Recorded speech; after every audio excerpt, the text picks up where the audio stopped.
ఎవరమ్మా వాళ్ళు? ఓ తెలంగాణ ఆడబిడ్డలారా, ఒక్కొక్క ఆడబిడ్డకు కులంతో సంబంధం లేకుండా, పార్టీతో సంబంధం లేకుండా నెల నెల ప్రభుత్వ ఉద్యోగులకు ఎట్లయితే జీతం ఇస్తున్నామో 2500 రూపాయలు ఇస్తానన్నమాట. వాస్తవమా కాదా మీరు ఒకసారి చెప్పండి. ఇవాళ ఇచ్చిందా ఏ ఒక్కరికైనా? ఇచ్చిందా ఏ ఒక్కరికైనా? ఎవరు వాళ్ళు? కాంగ్రెస్ పార్టీ. ఇవాళ 2000 రూపాయల పెన్షన్ 4000 ఇస్తా అని చెప్పిండు. 2000 రూపాయల పెన్షన్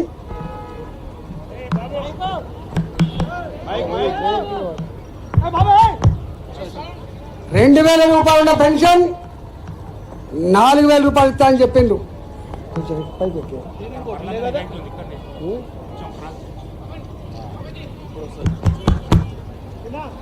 4000 రూపాయలు ఇస్తా అని చెప్పిండు.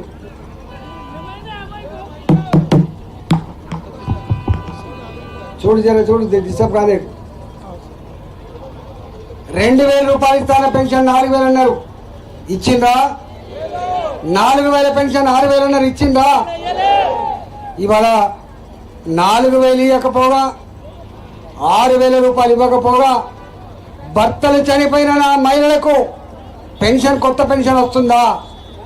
భర్తలు వెళ్ళిపోయిన ఆడబిడ్డలకు కొత్త పెన్షన్ వస్తుందా? 65 సంవత్సరాలు దాటిన మా ముసలి తల్లులకు, మా ముసలి తండ్రులకు పెన్షన్ వస్తుందా? కొత్త పెన్షన్. ఇవాళ అంతేకాదు, ఇంక ఎన్ని హామీలు ఇచ్చిందో చెప్తే గంట చెప్పినా ఉండదు. అసలు 1,00,000 రూపాయలు ఇచ్చింది కేసీఆర్ కళ్యాణ లక్ష్మి. ఈ 1,00,000 రూపాయలు ఏం పిశాది? తులం బంగారం ఇస్తా అని చెప్పిండు. తులం బంగారం ఇస్తా అని చెప్పిండు. వచ్చిందా అమ్మ తులం బంగారం? ఆ 1,00,000 రూపాయలు కూడా పెళ్ళైన 6 నెలలకు, ఏడాదికి మళ్ళీ కొడుకు పెట్టినాక, బిడ్డ పెట్టినాక తందేవాళ్ళు పైసలు. ఆ పైసలు కూడా చక్కగా ఇస్తలేరు. ఇవాళ గరీబు గుడిసెలలో, గరీబ్ ఇళ్లలో వాళ్ళు అంటున్నారు, మా ఆడబిడ్డలు ఏంది బిడ్డ ఈ బంగారం గిట్ల మండిపోతుంది. ఇక పేదవాళ్ళు బంగారం పుస్తకాలు చేయించుకునే పరిస్థితి లేదు. ఎండి పుస్తకాలు చేయించుకొని బంగారం కలర్ వేసుకునే పరిస్థితి లేదు. రోల్డ్ గోల్డ్ తప్ప బంగారం లేదు బిడ్డ అని చెప్పి బాధపడే పరిస్థితి వచ్చింది.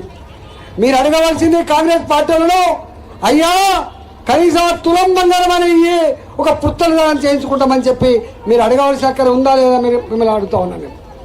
ఇవాళ మీ ఇళ్లలో చదువుకున్న ఆడపిల్లలకైనా మగపిల్లలకైనా ఉద్యోగం వచ్చేంత వరకు ఏమి ఇస్తా అని చెప్పిండు?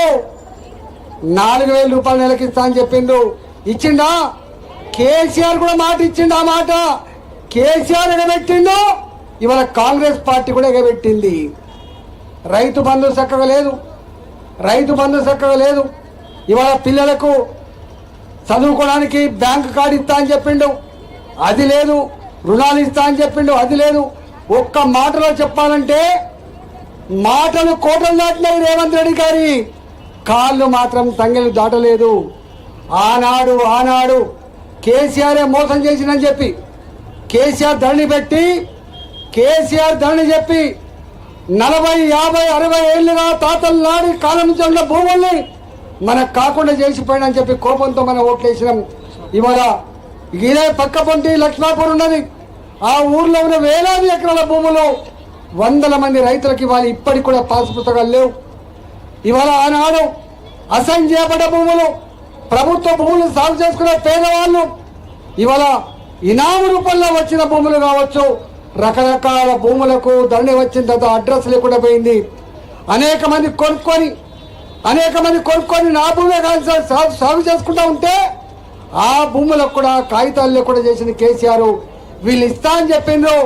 ఇంతవరకు నీ లక్ష్మాపూర్ను అడగండి, 2 సంవత్సరాలు అవుతుంది వాళ్ళ భూములకు పాస్ పుస్తకాలు వచ్చినాయి, ఒకసారి అడగండి. వాళ్ళు గంతే వీళ్ళు గంతే. ఇవాళ భారతీయ జనతా పార్టీ నరేంద్ర మోడీ గారు చాలామంది అనుకుంటారు ఇది మున్సిపాలిటీ కాకముందు ఏముండే ఉపాధి హామీ పని ఉండేది. ఇక్కడ ఉపాధి హామీ పని ఉండేది. మీరు ఎవరినన్నా అడగండి చదువుకున్నారని, మన పిల్లల ఇంట్లో పెరిగే చెట్టుకు పైసలు ఎవరిచ్చిండో, కట్టిన మురికి కాలువలకు డబ్బులు ఎవరిచ్చిండో, మనం నడుస్తున్న సిమెంట్ రోడ్లకు డబ్బులు ఎవరిచ్చిండో, మన ఊర్లో ఉన్న శ్మశాన వాటికకు ఎవరిచ్చిన డబ్బులు, మన ఊర్లో ఉన్న రైతు వేదికలకు డబ్బులు ఎవరిచ్చిండ్రు? తడి చెత్త పొడి చెత్త షెడ్లకు డబ్బులు ఎవరిచ్చిండ్రు? ఎలిగే లైట్లు పెట్టింది ఎవరు? ఎలిగే లైట్లకు డబ్బులు ఇస్తున్నది ఎవరు? కరెంటు బిల్లులు కడుతున్నది ఎవరు? మన మున్సిపాలిటీలో పనిచేసే కార్మికులకు జీతాలు ఇస్తుంది ఎవరు? కాంగ్రెస్ వాళ్ళు కాదు సుమా, బీఆర్ఎస్ వాళ్ళు కాదు సుమా.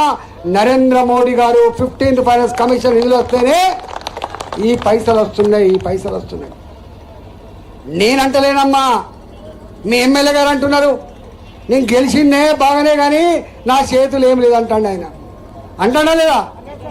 ఓడిపోయిన ఆయననే ఎమ్మెల్యే లెక్క పనిచేస్తున్నట, గెలిచిన ఆయన ఏం పనిచేస్తలేదట, రూపాయి లేదట, నా గవర్నమెంట్ లేదంటాడు. మరి నీకే రూపాయి లేకపోతే, నీదే నడవకపోతే ఈ మున్సిపల్ చైర్మన్ను నీ పార్టీని గెలిపిస్తే మా బతికేం కావాలని చెప్పి మా మూడు చింతలపల్లి ప్రజలు అడిగిన మాట వాస్తవమా కాదా చెప్పండి. వీళ్ళకి కత్తి లేదు, నెత్తి లేదు. వీళ్ళకి కత్తి లేదు, నా నెత్తి లేదు. కాబట్టి బీఆర్ఎస్కు ఓటేస్తే 2 ఏళ్లలో ఈ మల్లారెడ్డి గారు ₹1 పని ఎట్లా చేయలేదో రేపు 3 ఏళ్ళు కూడా ఈ బీఆర్ఎస్ చైర్మన్ గెలిస్తే రూపాయి పని చెయ్యడు. అందుకే ఓటు వేయద్దు.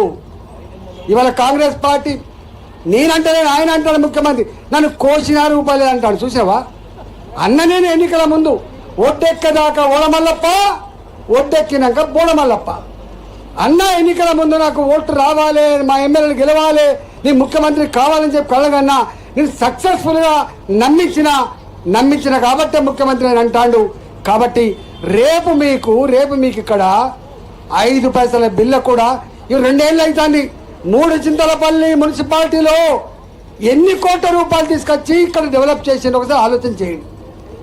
ఇవాళ అంతో ఇంతో పని చేయించగలిగే శక్తి సత్తా నరేంద్ర మోడీ గారి ఆశీర్వాదంతో ఇవాళ నీ పార్లమెంట్ సభ్యులైన ఈటల రాజేంద్ర మాత్రమే ఉంది, గుర్తుపెట్టుకోండి. నా దగ్గరికి ఓ బోరు కావాలని చెప్పొచ్చినా, ఓ కమ్యూనిటీ హాల్ కావాలని చెప్పొచ్చినా, ఓ గుడి కావాలని చెప్పొచ్చినా, ఓ బడి కావాలని చెప్పొచ్చినా, ఓ రోడ్డు కావాలని చెప్పొచ్చినా దాన్ని నో అనకుండా, లేదు అనకుండా చేయగలిగే శక్తిని నాకు కట్టబెట్టిండు.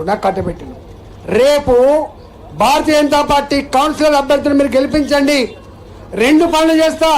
ఒకటి, పిలిస్తే పలికే కౌన్సిలర్ లాగా ఉండే ప్రయత్నం చేస్తాడు.